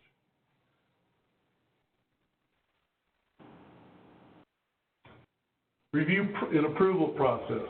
So, as with any APD and previously feasibility study, submit the documentation to OCSE.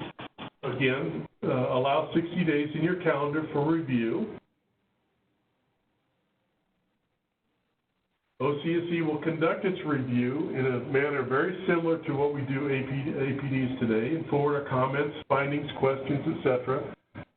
to you for resolution. At that point, you make the determination whether or not you would like to have a teleconference to review or discuss the findings that have in the comments and questions that have been forwarded to you. You resolve those findings, address the comments, questions, and then resubmit a revised BCA and supporting artifacts to OCSE, and certainly not all the artifacts, only the ones that changed, in a very similar manner as we do today for APDs or RFPs, etc. OCSE reviews the revised documentation, and this particular loop continues a couple times as needed, may not require multiple times, until to both the state and OCSE are satisfied that all comments, questions, findings, etc. have been addressed. We do recommend that you schedule a teleconference after everything is addressed to discuss the revised BCA, at which point we will define the IV&V frequency that we will be expecting to be conducted during the development phase. And you're going to need that frequency in order to prepare your IV&V RFP. And as well as open the floor to discussing your next steps. You discuss your next steps towards CSE modernization, for example, your preparation plan, et cetera, for the IAPD procurement activities.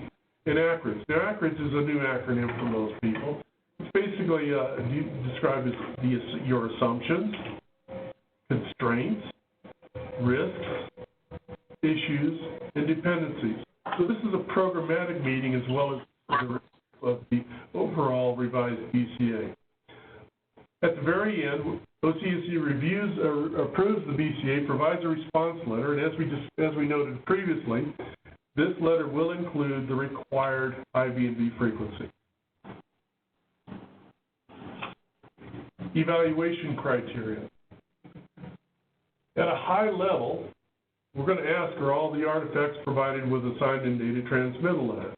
We always ask that with APDs anyway. Are topics, information, and data requested in the BCA guide addressed? We provided a checklist, and then the guide walks you through the population of each one of those paragraphs and subsections. As long as that information is addressed, it should be fairly easy to review. Is the BCA reasonable, accurate, measurable, consistent, repeatable? These terms, again, apply right out of the feasibility study definitions and result in the very bottom line that's underlined, bottom repeatability below that's underlined. It says, can we follow your logic and workflow to duplicate exactly the same results that you achieve to get to the preferred solution? Summary. I want to thank you for listening, and I'm going to pass this on to Raghavan at this point. And good luck, and we're here to help. Thank you, Danny. And I think there's a lot of information to be digested, and there's a lot of information that's packed into one whole session. At this point in time, I would like to summarize by saying that the old feasibility study will be retired by the end of September 30 of 2021, and that's when the new BCA or any new name that we come up with will kick off. But till that time, people can either do the BCA as we discussed today, or they can do the old feasibility study. But our preference would be to go for the new BCA because it is much more reduced documentation as well as faster approval if your BCA is provided in the manner in which we expect it to be done. So what I would like to do now is to announce a break for about 8 to 10 minutes and then reconvene at 2:45, if that's okay with the operator. I know we are recording this session, and I don't want to jeopardize the recording. So after the break, we would like to enter into the question-answer session, and this is something that we want everybody to participate. It's going to be an interactive session, and we want you to ask as many questions as possible. It may be a simple question, which you may need the answer. It may be pertaining to the old feasibility study or the new BCA process, or if you have not understood some things on the slides that has been presented today, you can ask us. But once again, I would like to reiterate that we have not changed any of the policies, regulations, any of the APD submissions. And so if you have any questions as to how these BCA process interacts with the IAPD submissions or something, you're free to ask those questions. Our team is standing by. We have a lot of wealth of information and knowledge amongst our team, so we are ready to answer any questions. So having said that, I would announce the 8 to 10 minute break and then reconvene around 2:45. Thank you. Speakers, please stand by.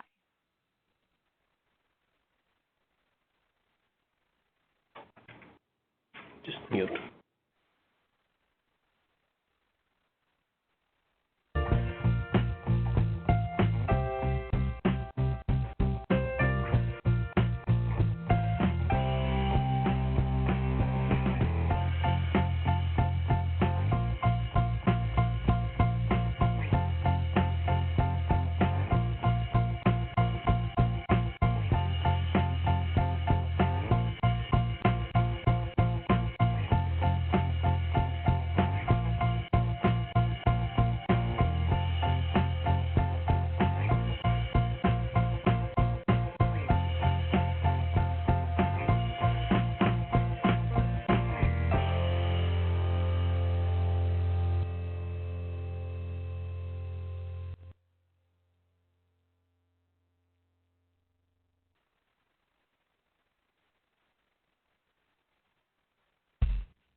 you would like to ask a question, you may press star 1 and you will be prompted to record your first and your last name. Please unmute your phone when recording your name, and to withdraw your question, you may press star 2.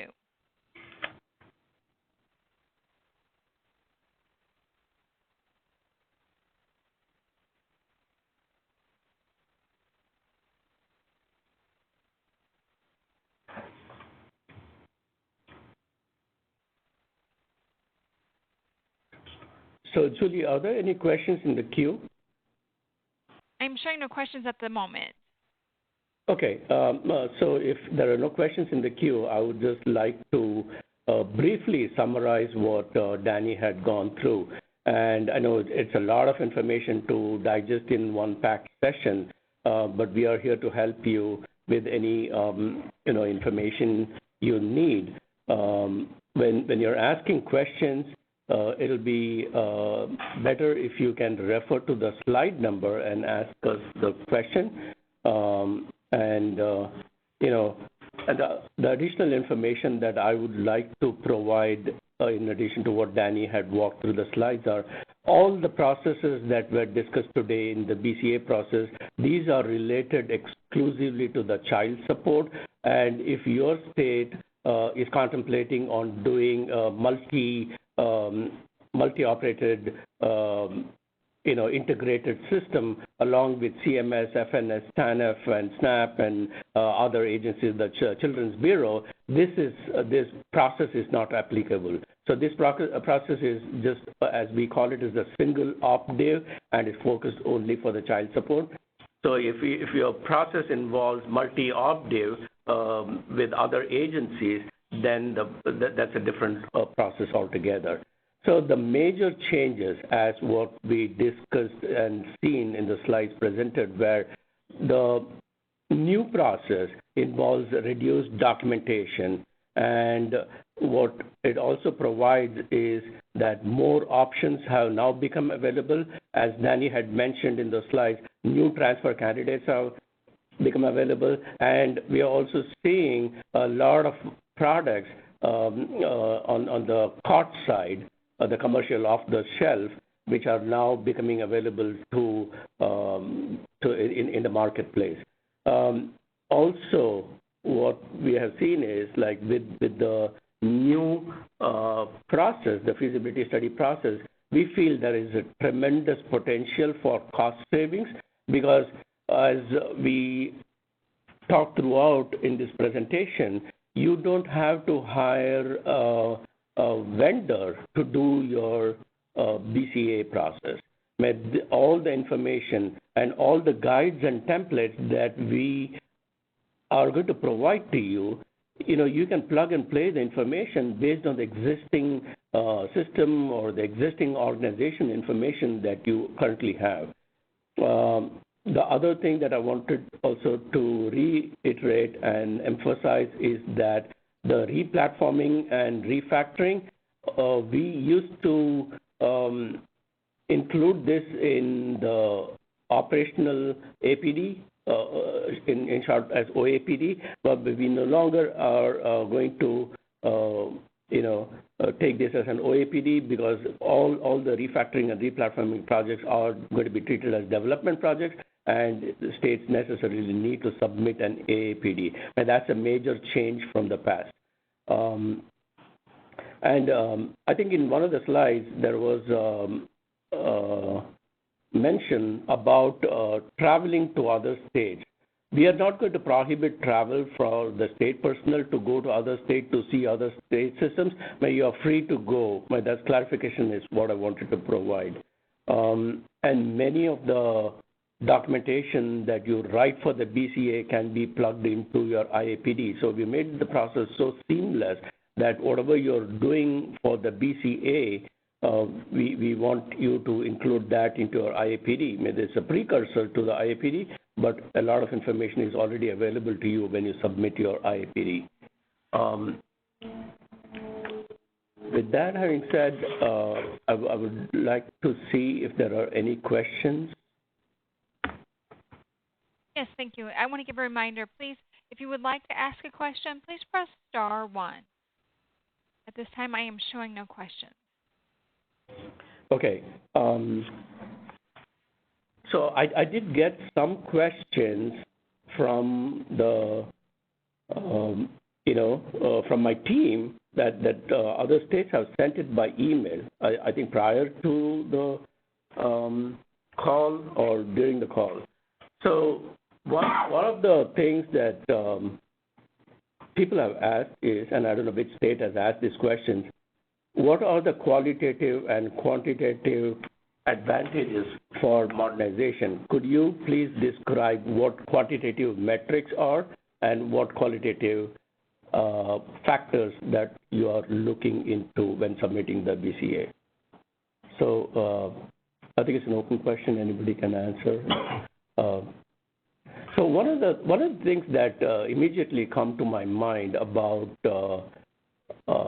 qualitative analysis is that qualitative analysis are not measured metrics, unlike the quantitative analysis. So I'm looking at the user friendliness of the system, right? I mean, that's something that cannot be measured. People that are now operating on the mainframe systems, now when they see these modern web technologies, but that's something that users can quickly relate to the modern technologies, because right now, if you look at every other industry, like the banking industry or your retirement 401k, all the websites are using modern technologies, and the security aspect of using a modern web-based technology. So that one thing, I see that as a major qualitative analysis, or and Danny, do you want to add anything? Sure. Qualitative is really just a yes/no answer. So, for example, if you want users to be able to access the child support portal or system through their PDA or their cell phones, it's just yes or no. Can they do it or can't they do it? So that's the user friendliness, usability, and it's not measurable. It's just yes, no. Newer modern technologies or states may be transitioning to allow PDA input or PDA interface. That's one example. Okay. And what about quantitative? Quantitative is like, it's sort of a halfway between quantitative and qualitative. Is like in the old mainframe systems, you might have to enter data, the same data, multiple times through multiple screens. So if you're entering the same data on 3 screens and you modernize to a system that's only entering that data on 1 screen and it's automatically populating the subsequent screens, that's both quantitative and qualitative, because it helps you with user friendliness, ease of use, but it also reduces the total entry count from 3 down to 1. Other quantitative might be, so for example, doing a batch refresh every 24 hours versus a refresh every hour. That's a quantitative. So we're getting 24 refreshes a day instead of 1. So it helps with the currency of data, et cetera. Other types of qualitative might be user friendliness for like password resets we see as examples today, where a user can go to a self-help type portal to reset their passwords, as opposed to calling the help desk or actually walking into the help desk and consuming both their time and the help desk staff's time. So that reduces overall cost. So it's qualitative, but it's measurable in the sense that it costs less time and dollars and cents in order to get a response or get that issue resolved. Right. Yeah, and I think one of the other quantitative metrics is that the amount of operations and maintenance money that is being spent on the legacy platforms and the availability of the resources. Probably you could, when you're using a web-based technology, the cost naturally comes down. Well, it comes down for both you're going to be getting more junior type of talent, but it should also come down in the sense of the actual number of people required to maintain the back office, such as infrastructure support, database management stuff, because a lot of the newer technologies don't require as many people, or it's not as labor intensive. So from an O&M perspective, you might realize a quantitative measure of less cost, less number of people, people who tend to be skilled in current skills as opposed to legacy skills, such as COBOL or mainframe. So you realize a whole lot of cost efficiencies in O&M. So one would think, now this doesn't count the enhancements. Enhancements are, after you go into the O&M, are a completely different ballgame. But the actual care and feeding of the underlying system, whether it's in the cloud or on a data center, et cetera, should realize some sort of efficiencies in the number of staff, as well as the complexity of the software and patches. And there should be a lot more automation in patch pushing as opposed to the legacy systems where it's more labor intensive. Okay, thanks, Eddie. I'm seeing some questions that Aisha is relating to me via instant messenger. One of the two questions, and both are similar in nature. What will be the process for an enterprise multi-obdiv APDs? And I don't have an ready answer for you, but what I can tell you is that we tried to collaborate with other agencies when we started writing this BCA process, right? And, what I was told then was that many of the states, many of the agencies have already started discarding the July 1993 feasibility study guidance. Although, when we came out with the guidance in July 1993, it was a joint guidance by HHS. But right now, I believe that everybody has now discarded that and have their own way of, implementing it. So in terms of multi-obdiv, I don't have a simple answer for you, but whatever it takes, there has to be a joint decision that is to be taken by all the agencies in receiving those multi-obdiv feasibility study or business case analysis. From an ACF perspective, I can tell you that in my discussions with my counterpart in the Children's Bureau, they have eliminated the feasibility study and they are now calling it as the business case analysis. Although I don't know what their processes entail, but that again is like a reduced documentation and reducing the redundant processes. But once we have a joint discussion with the other federal partners, we would be able to provide more clarity into the situation. We do have a phone question when you have a moment. Sure. Jeremy Toulouse, your line is open. Hi, that was my question. So thank you, Raghavan. I appreciate the answer. Hopefully, we might make some headway on a multi-ops APD, with CMS in particular, the next year, which would, I think, align our timing with, with moving forward after our refactoring is getting closer to being done. Sure. Thanks, Jeremy. Nice to hear your voice after a long time. Yes, sir. Yeah, this is Greg Jordan, and we definitely encourage interoperability and integration. Those benefits from those shared processes are huge, so it's a good route to take.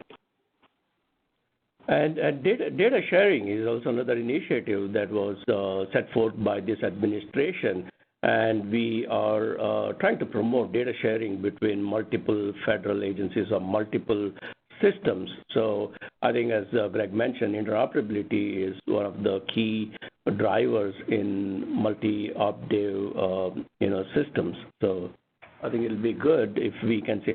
We do have certain states that are now taking the multi-obdiv approach in a few states like Maryland, Oklahoma, and other states that West Virginia, I think, comes to my mind, that they are taking an integrated approach. And I believe New York is also of the same kind, who have recently started an integrated eligibility system encompassing all the federal agencies, of which child support is going to be part of it.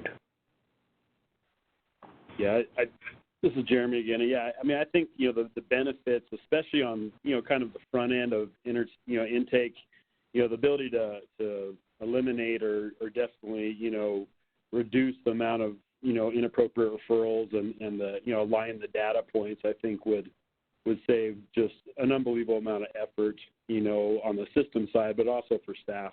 And ultimately, be able to serve our customers in one place. So that's definitely in the direction we're trying to move in New Mexico. Yes, I completely agree with your comment, Jeremy. So I do have a question that's coming on the chat and related by Aisha to me. And the question is from Troy Stir, Wisconsin.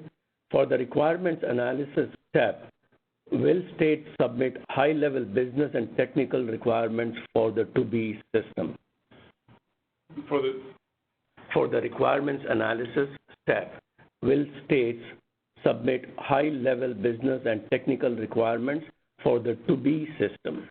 That's a two-part answer to that question. Okay, there's a two-part question too from Troy. So, does OCSE need to approve the IAPD before it will approve the IVNV and QA RFPs? And the answer to the second question is yes, it has to. Well, the caveat to the second question is it's possible that the states could deliver their RFPs to OCSE for review before the IAPD is approved, but it becomes your determination as to when the 60-day cycle starts. So the project isn't approved until the IAPD is approved, and so therefore reviewing RFPs and contracts cannot officially start until after the project is actually approved. Right. So what I would recommend to the states is, like, you can start the preparation for, submission of RFPs and QAs and submit it to us as and when your IAPD is approved. So as soon as your IAPD is approved, you can start submitting your, RFPs for IVMVs and QAs. But I would not approve an IVNV, RFP, or a QA for the very fact that I'm not sure whether I'm going to be approving the IAPD or not. As the project, yeah. Okay. So I think we still owe an answer for the first one, which so the requirements analysis. This is the challenge on the requirements analysis for the 2B, and it's kind of a blended answer.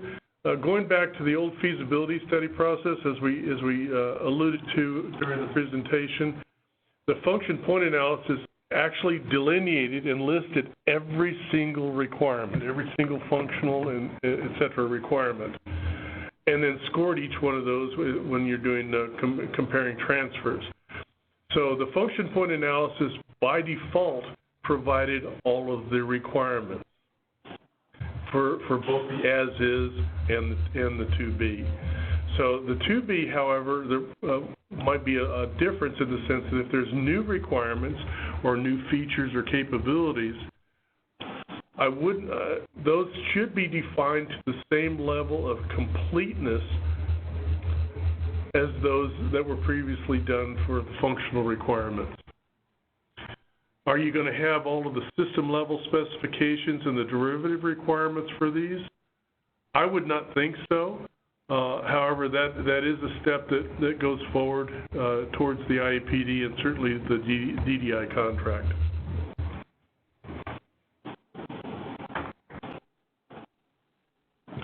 Thank you for your question, Troy. Do we have any more questions?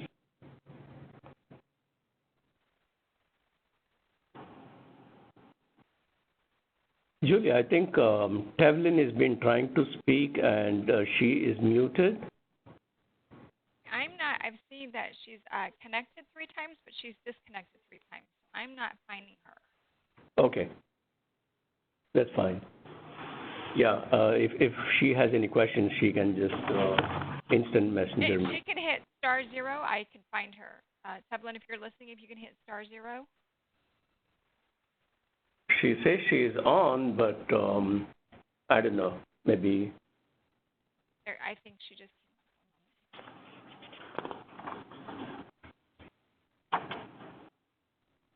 Raghavan, there's another question. Okay, go ahead. No, I just think.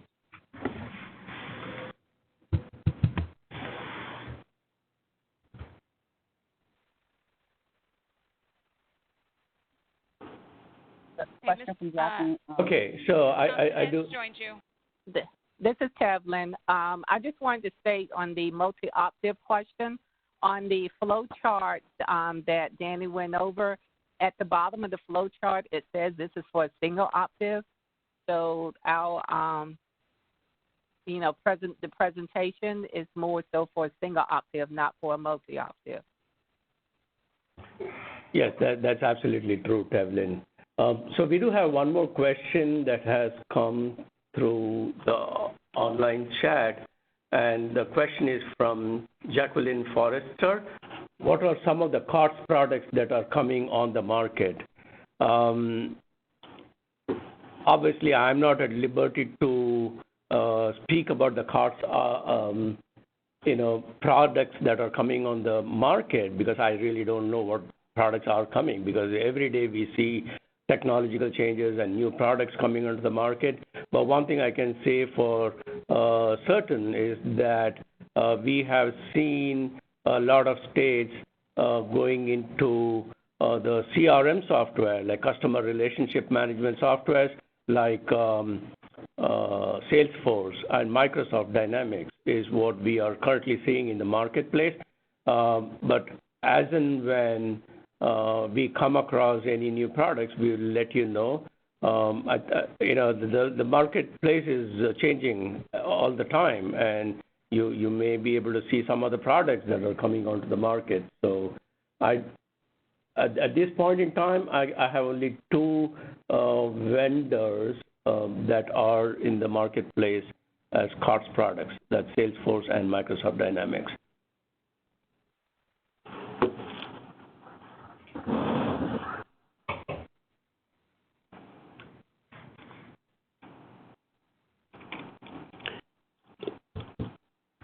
Yeah, this is Greg Jordan. I just want to touch on COTS products. Ownership is still an issue. So at the end of the day, any solution that a state chooses and installs will have to belong to the at least the intellectual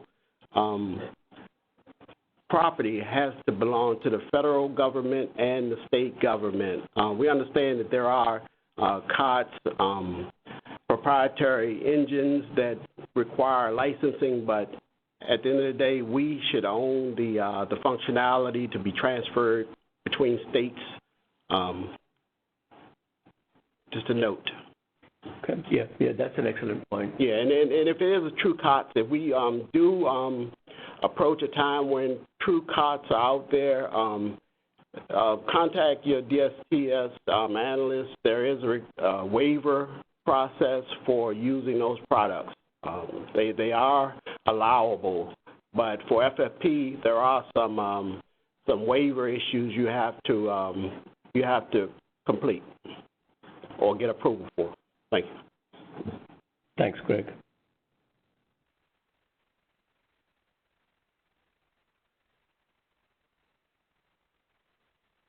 Do we have any more questions? I'm showing no questions in the queue. Okay. If you would like to ask a question, please press star one as a reminder.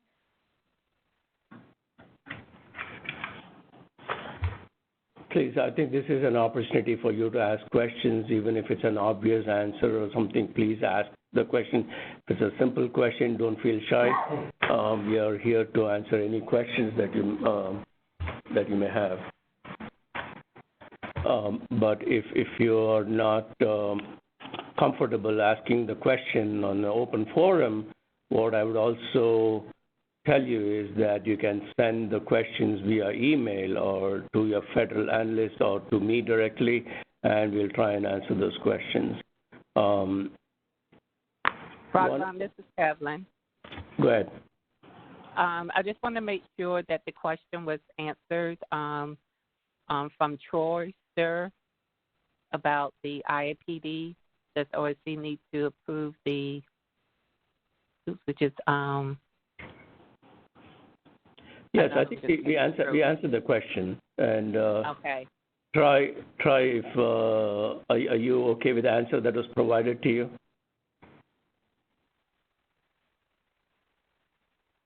And we just had another one to come in. Other than the DDI and IB&V vendors, are there other standard services that are generally included in the modernization of the child support system? And that's from Shannon. We included some of the examples in the slides, but these are all tailored towards each individual state. So, for example, quality assurance is sometimes a separate vendor, or it's a line item within a DDI contract to do QA testing and support.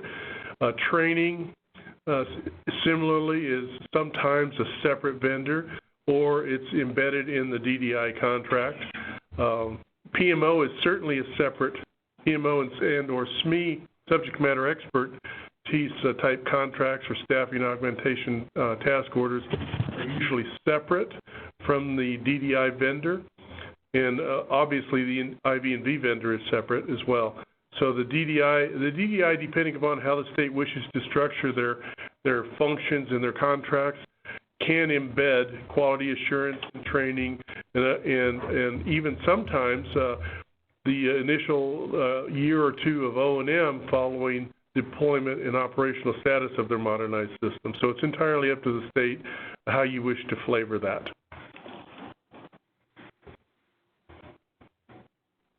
Okay. And we have another question in the queue. Could you clarify the Fed and state ownership bit? So when I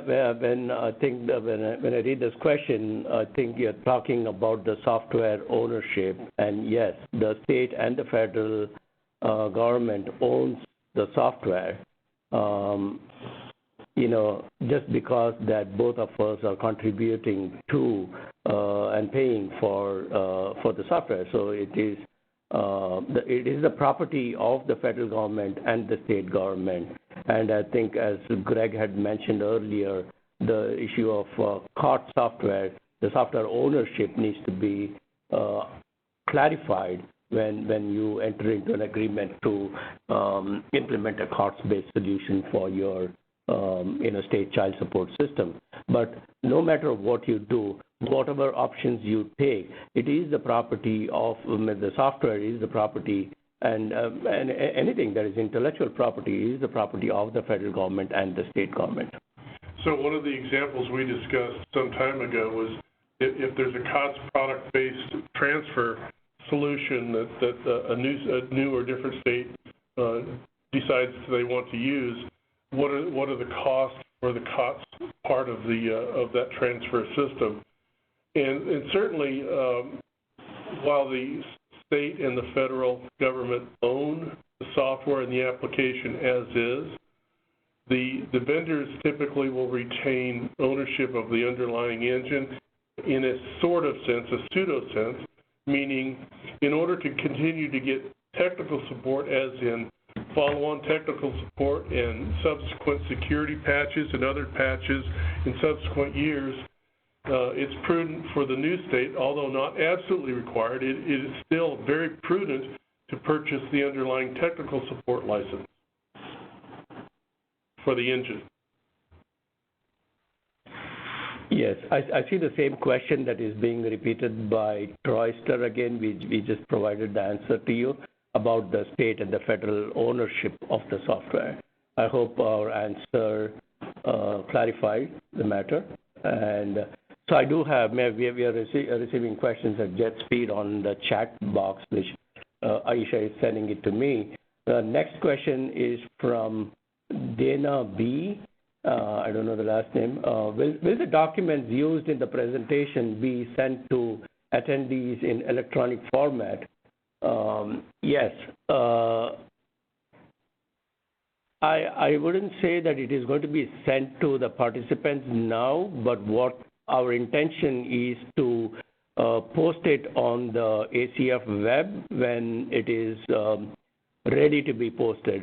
There are certain preconditions that we need to take care of it before we send it electronically, and that is we usually when we roll out these kind of guidance, we prepare a dear colleague letter to all the state 4D directors, and that's when we disseminate the information through a DCL, and that time we will be attaching these documents to your state 4D director. Also, at the same time, we will also be posting this on the ACF website, and I'm looking at a time frame of about 2 to 3 weeks from now. Given the clearance process and everything, we anticipate a 2 to 3 week process from now till these documents are posted on the web. In the meantime, if you have any questions about whatever has been said in the presentation, please feel free to send us an email or send an email to your federal analyst, and they will forward it to me, and I can answer those questions. Bhagavan, we have another question in the chat. It says, how does that work with Microsoft Dynamics CRM hosted on the cloud, for example?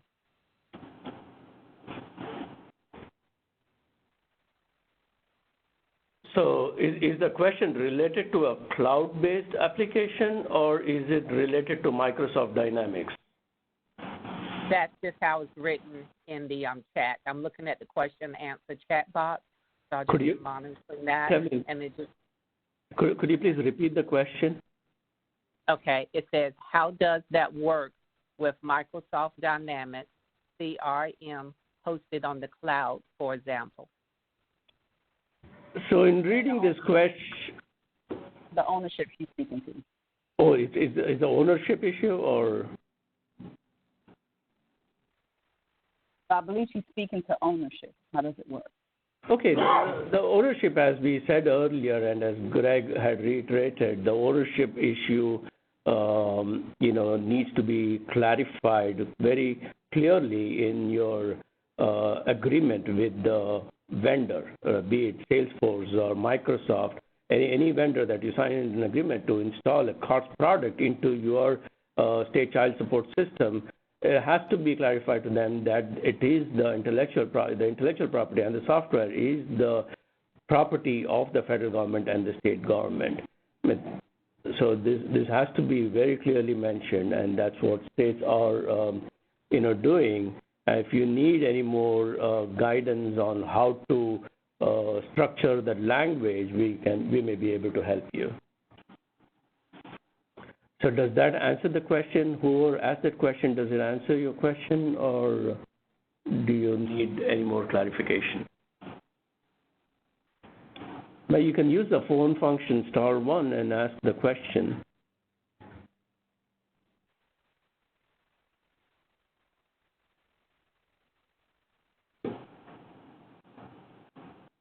I don't see anything else that came through from the person. Okay. So at this point in time, as we are seeing a lesser and lesser number of questions that's coming up, I want Danny to bring up. Online. Okay, go ahead, Julie. Tamoy, your line is open. Oh, okay. So I understand the ownership bit if, let's say, we went with the Microsoft Dynamics CRM, and if we install that on our state hardware, then I understand the whole ownership question. But my question was more like, what if we decided to use Azure, Microsoft's cloud offering, and not have any kind of install on our local machines?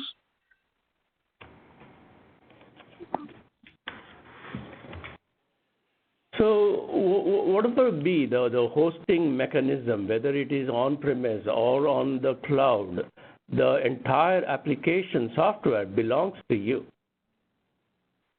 So there is no doubt in my mind that, whether you're just talking about a different hosting mechanism. You're not talking about, a different application that is, there.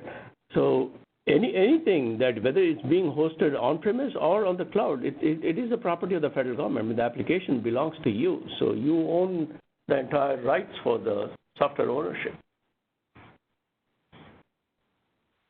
Okay.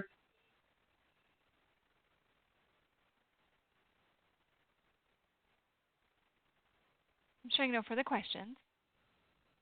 Okay, so since there are no questions. No, one additional caveat to that, Raghav, if we sort of discussed it previously. So if you deploy to the Azure cloud or whatever your configuration happens to be in the cloud, and another state wishes to transfer your system to their state, it is at that instant a GOTS product to you. Now, and as we talked about earlier, you're still going to need to purchase the license for the technical support and ongoing patches, but at that point, it's not a GOTS product. It's a COTS product. It's a GOTS product because it's owned by the government. Right. So excellent comment, and yeah, it becomes a GOTS product because the federal government and the state government have jointly paid for 100% of the software.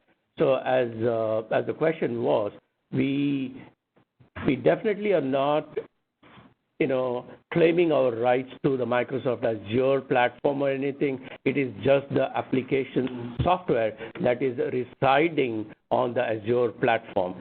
So states that want to transfer the system have to pay the licenses to Microsoft Azure or Amazon AWS for whatever platform they choose. But I was mentioning about the application that resides on the platform. So that is the clarification that I want to provide to you.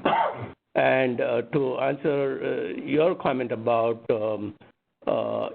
becoming GOTS, yeah, it will become GOTS, but then you still have vendors that are going to charge you for implementing or transferring from, let's say, from New York to Delaware or any other state. And they are going to charge you for the implementation. They're not going to do it free for you.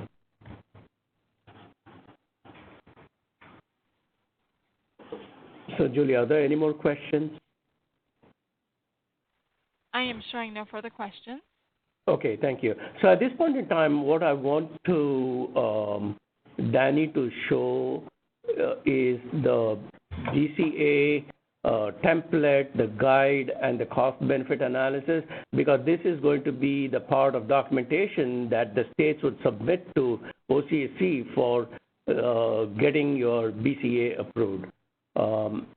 So Danny is bringing up on his screen, which I guess. Which would you like to see first, Raghavan? Let's show them the guide first. Okay. And we already walked them through the major changes that took place, and then you can just show them what. And it just follows the 10-step process that Danny was showing it, and all the chapters and the chapter numbers that Danny was projecting on the slide is coming straight out of the template. So I don't know in previous times the feasibility study documentation itself that the templates that were provided by OCSE or HHS was like, whether that was adequate or sufficient enough for the states to submit as is. But in the new BCA process, we are providing you with guide, which Danny has projected it on the screen, and this is something that you'll get a copy of it when we post it on the web. And there is also an additional template. The template, the purpose of the template is that you can plug in information based on whatever information that you're currently having and submit that to us without necessitating a vendor for your writing the BCA. We encourage that, in order to achieve the cost savings, you can write this documentation on your own. We made it so flexible for you to write this documentation. But in case you want to hire a vendor to write your BCA, we welcome that too. I know some states would have a hard time writing the documentation, but we we would encourage doing it without a vendor if you can. Thank you, Raghavan. So this is a paragraph in section 1, the introduction for the BCA guide. And you'll notice there's some blue text in here. So again, our goal is to try to simplify and make preparing a BCA document as easy as possible. So there's a lot of paragraphs in the guide that, should the state desire, could just copy and paste and then update the blue text in their particular BCA. So a lot of this language for this, for example, this paragraph may or may not show up in the actual template, but you're certainly welcome to copy and paste it. So again, we're trying to simplify preparing a BCA as much as possible. I'll give you a further example down here below. So let's walk through the background. So for example, we give here an example of a sentence that said the state system was certified in such and such a date, and it has not been significantly blah, blah, blah. You can change that paragraph. You could copy and paste that paragraph directly into your template and use it as appropriate. So that's the certification. There's also a similar paragraph for the feasibility for PERORA and FS 88. So for both of those, and again, you can just copy and paste that. Or you can write it from scratch. It's entirely up to you. The outline you're seeing here on the left is the identical outline we walked through as the checklist and the slides in the presentation. There's no changes. It's all the same.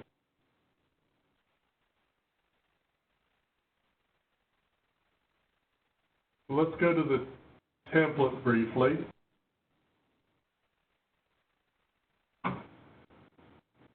So in the template, let's go to section 1. So as an example, that same paragraph, we copied and pasted into here. If you don't like that paragraph, throw it out. In fact, if you just wanted to delete all of the blue text and all of the examples in this outline, it's entirely up to you. But we suggest and encourage you to use the outline that we provided relative to populating information. So you'll see a lot of blue text in here that gives a description of what this should be included in this particular section or subsection.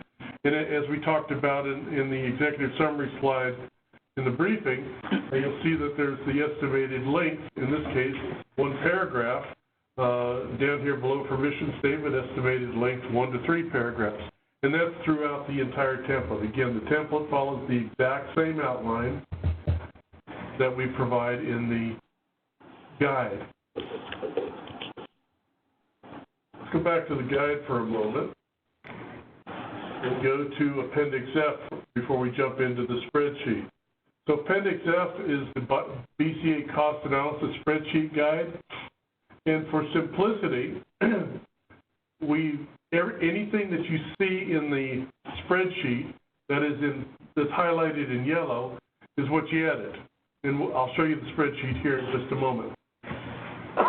So the Appendix F walks through every single worksheet and populating information such as federal fiscal year. If you don't like federal fiscal year, put state fiscal year. If you don't like that, put year 1, year 2. And if you don't like that, whatever nomenclature you wish to use, and that will automatically populate through all of the worksheets. Similarly, define your particular quarter period explicitly, and that also automatically populates.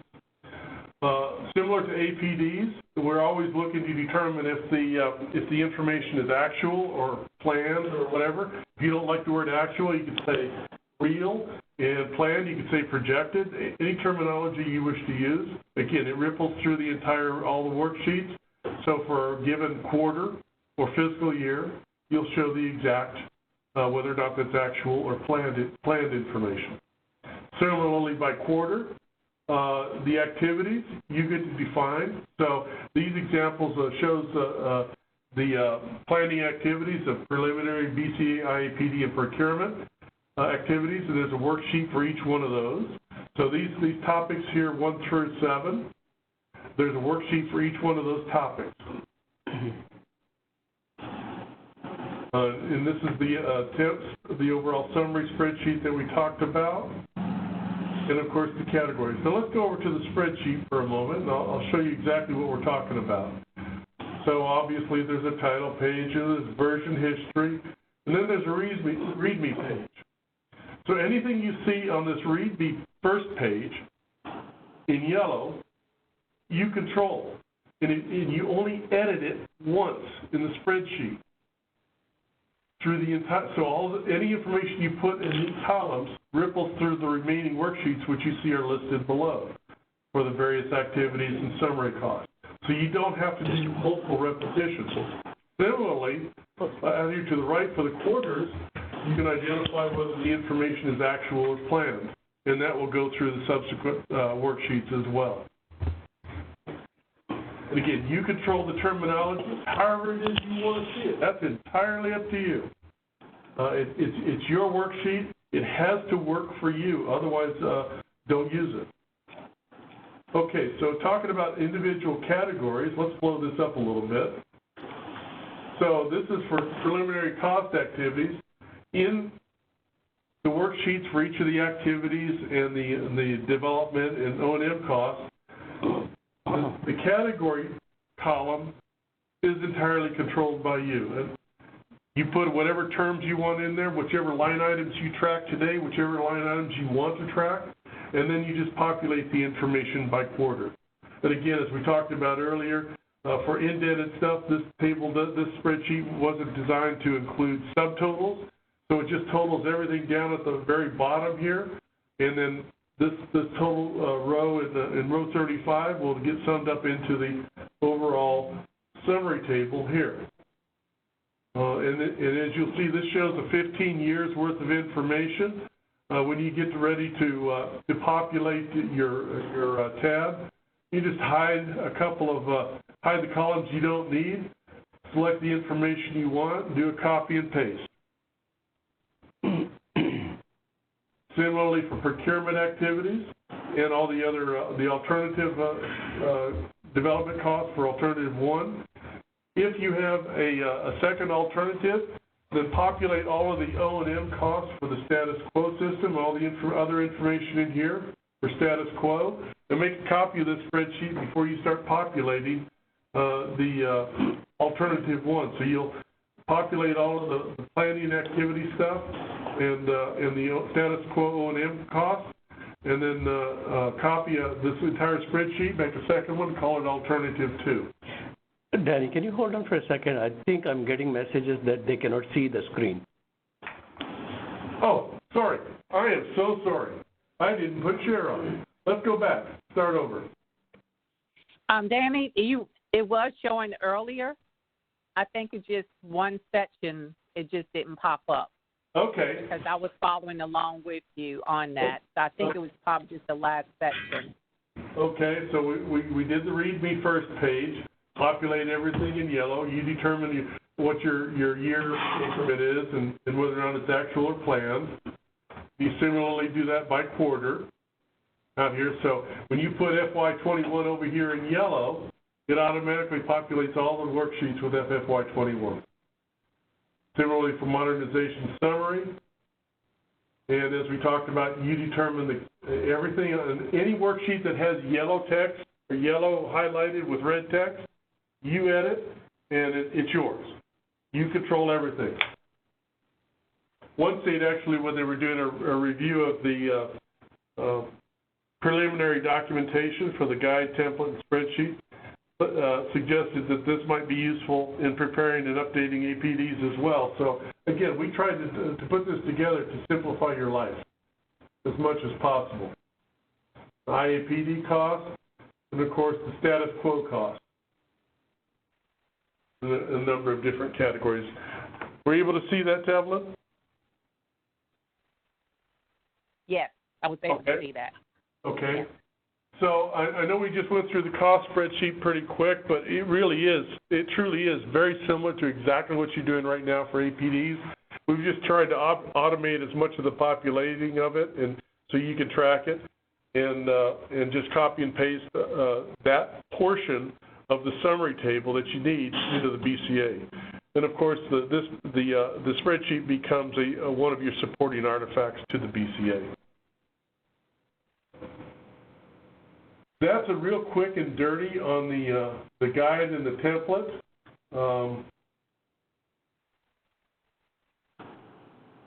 Are there any questions?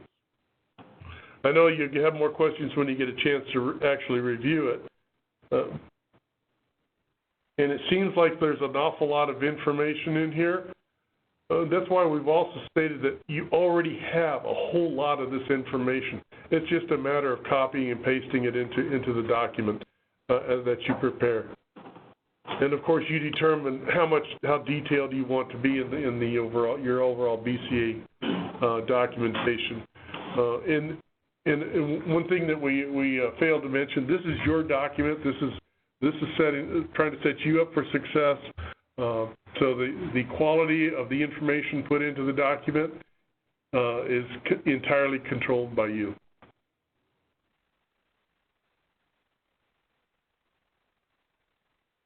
I just went through Okay. Okay, another question for the DSTS federal team. When will the next update to the feasibility study guidance be done? When will the next update to the feasibility study guidance be done? I think we will run it through one cycle and probably take the lessons learned from the first cycle of the BCAs that come into and the evaluation criteria. And based on that, I think I'm envisioning the next update to be somewhere in 2021. I don't want to wait too long to make any updates, but I think as and when we see lessons learned coming from the state, from other people, we would just go ahead and modify it in 2021. When I encountered this question first time when I was doing to a smaller audience, I jokingly said that the next update is going to be in 2047 because it took OCSE 27 years to update from 1993 to 2020, but I don't want to wait that long till 2047.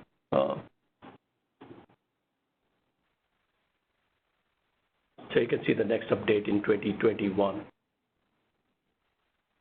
Thank you, Raghavan. Any more questions or comments?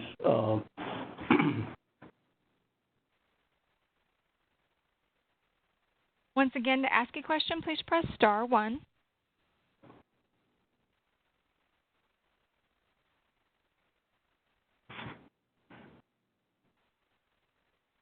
Okay, so since there are no questions, we will wind up the session. I want to thank everyone for their participation and taking time out of their busy schedule.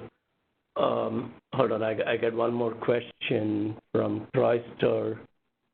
And the question is, in the CBA worksheet, do we need to break out the planning costs into BCA, IAPD, and procurement categories? Yes. And the answer to that, Troy, is yes. You need to break it out into the categories you mentioned in your question.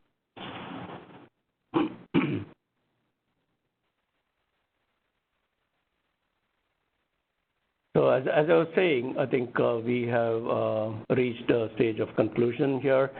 Since we don't see any more questions coming up, I once again want to thank everybody for their participation and in taking time out of their busy schedule. So when we roll out this guidance, it will be on the ACF website, and it will be rolled out to the 40 directors through a Dear Colleague letter. We hope to take it from there. If you have any questions, comments, or any suggestions till then, please feel free to email us. My team is always ready to help. And the modernization process, I would finally say, is that it's a collaborative effort between the federal government and the state government, and we would be helping you throughout the process and throughout the modernization. We do have a very good technical team that will guide you through the process of modernization. Once again, thank you all. Carla, do you have any closing comments?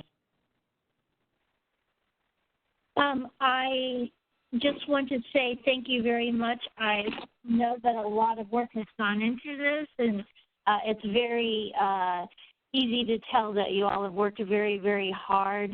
And I want to thank everybody who joined us on this call today and wish you all well. Stay safe. Yes. Thanks, Carla, for the closing comments. And with that, we wind up the session. Thank you all, and enjoy the rest of your afternoon. Thank you for your participation. Participants, you may disconnect at this time. And thank you, Julie, for all the assistance you provided. Thank you very much. Have a great day. You too. Bye-bye. Bye-bye.